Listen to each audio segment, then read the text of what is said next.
So let's talk about Disney's cult classic and first film to ever use extensive computer generated imagery, aka CGI to y'all, Tron, which is celebrating its 40th anniversary this month. Big D's Entertainment Rankings and Reviews. So, greetings, my fellow YouTubers, and welcome to Big D's Entertainment Rankings and Reviews. My name's Doyle, better known to you as the Big D, and this time around I bring to you a review of the 1982 sci-fi action adventure flick Tron, released by Disney, directed by Steven Leisberger from a story he did with Bonnie McBird. Starring Jeff Bridges along with Bruce Boxleiter, David Warner, Cindy Morgan, and Bernard Hughes. In the film, Bridges plays Kevin Flynn, a computer programmer and video game developer who is transported inside the software world of a mainframe computer where he interacts with programs in his attempt to escape. Now, this film, along with The Last Starfighter, which would come out 2 years later, both have the distinction of being one of cinema's earliest films to use extensive CGI. Anyway, and the inspiration of this dated back to '76 when Leisberger became intrigued with video games after seeing Pong. Well, he and producer Donald Kushner set up an animation studio to develop this with the intention of making an animated film. But however, I will say, soon he decided to include live action elements with both blacklit and computer animation for the actual feature length film. But unfortunately, various studios had rejected the storyboards. Yeah, no one wanted it. Believe me, a lot of them turned them down. Warner Bros. Turned them down. Columbia turned them down. MGM turned them down. And then Disney managed to seem to give the dice a roll and agreed to finance and distribute. And apparently, it was a moderate success at the box office. But I'm getting ahead of myself. Let's get into the story. Kevin Flynn is a leading software engineer formerly employed by the computer corporation Incom, who now runs a video game arcade and attempts to hack into Incom's mainframe system. However, the corporation's master control program halts his progress. Within Incom, programmer Alan Bradley and his girlfriend, engineer Laura Baines, discovered that the MCP has closed off their access to projects. When Alan confronts the senior executive vice president, Ed Dillinger, he claims that the security measures are an effort to stop outside hacking attempts. However, when Dillinger privately questions the MCP through his computerized desk, he realizes the MCP has expanded into a powerful virtual intelligence and has become power-hungry, illegally appropriating personal business and government programs to increase its own capabilities. Dillinger rose to the top of Incom by presenting Flynn's games as his own. The MCP blackmails Dillinger with information about his plagiarism. I'm sorry, I'm getting tongue-tied. Plagiarizing Flynn's games if he does not comply with its directives. Laura deduces that Flynn is the hacker, and she and Ellen go to his arcade to warn him. Flynn reveals that he has been trying to locate evidence proving Dillinger's plagiarism, which launched Dillinger's rise in the company. Together, the three form a plan to break into Incom and unlock Alan's Tron program, a self-governing security measure designed to protect the system and counter the functions of the MCP. Once inside Incom, the three split up, and Flynn comes into direct conflict with the MCP, communicating with his terminal. Before Flynn can get the information he needs to reveal Dillinger's act, the MCP uses an experimental laser to digitize and upload Flynn into the Incom mainframe, cyberspace, where programs are living entities appearing in the likeness of the human users programs, that is, who created them.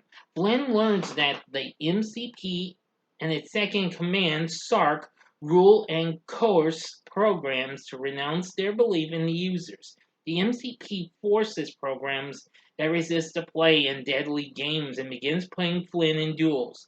Flynn meets other captured programs, Ram and Tron, between matches. Partnered, the three escape into the mainframe during a light cycle match, an arcade game Flynn wrote the program for and is skilled at, but Flynn and Ram become separated from Tron by an MCP pursuit party.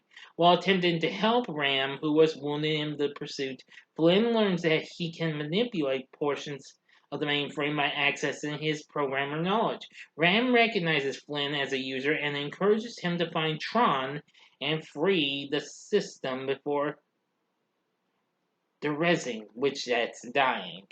Using his new ability, Flynn rebuilds a recognizer vehicle, a construct taken from another one of Flynn's games, and later disguises himself as one of Sark's soldiers.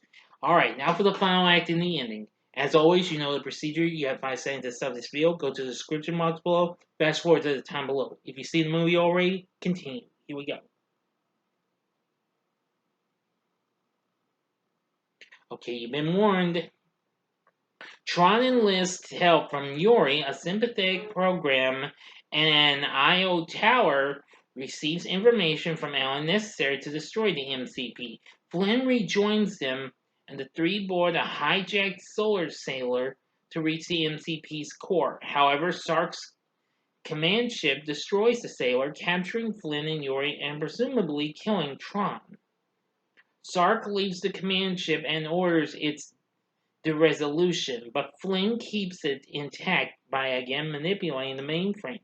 While Sark reaches the MCP's core on a shuttle carrying captured programs, while the MCP attempts to absorb captive programs, Tron, who turns out to have survived, confronts Sark and critically injures him, prompting the MCP to give him all its functions. Realizing that his ability to manipulate the mainframe might give Tron an opening, Flynn leaps into the beam of the MCP, distracting it. Seeing the break in the MCP's shield, Tron attacks through the gap and destroys the MCP and Sark, ending the MCP's control over the mainframe and allowing the captured programs to communicate with users again. Flynn reappears in the real world, rematerialized at his terminal. Tron's victory in the mainframe has released all lockouts on computer access, and a nearby printer produces the evidence that Dillinger had plagiarized Flynn's creations. The next morning, Dillinger enters his office to find the MCP deactivated, the proof of his theft publicized. Flynn is subsequently promoted to CEO of Incom and is happily greeted by Alan and Laura as their new boss. End of story. So, what did I think of Tron? Well, I like it. I seem to recall seeing this as a kid. Now, I was only 2 when this film came out, but I seem to recall seeing it though. I think maybe later on, but I do know I used to have a book and recording of this. But anyway, I've revisited a few times, most notably on Disney Plus, and I gotta say, this film is so incredible. Anyway, the film was a modest success, going on to make 50 million worldwide and making a moderate box office success. Though it did get positive reviews from critics praising its groundbreaking visuals and acting, but criticized its storyline as being incoherent. But hey, that's understandable. The story isn't too bad. But I do like the visuals and the acting.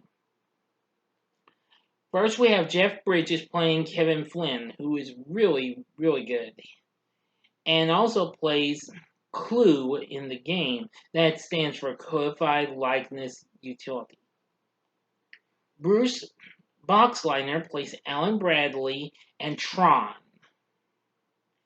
David Warner plays Ed Dillinger, as well as Sark, and also the voice of the MCP, but is uncredited for that.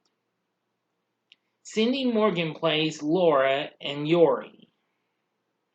Bernard Hughes plays Dr. Walter Gibbs, as well as Dumont, and also the MCP's original incarnation voice, but was uncredited for that. But we also have Dan Shore as Roy Kleinberg and as Ram, and Peter Jurassic as Crom. Anyway, yeah, that's really good. I really enjoyed the performances we got. The score done by Wendy Carlos was really good. The soundtrack included a couple songs done by Stephen Perry and his group Journey, after they had recently had big success with their album Escape. And, well, I think this was just about right about the time they were following up with Frontiers. And also, a novelization of the film came out.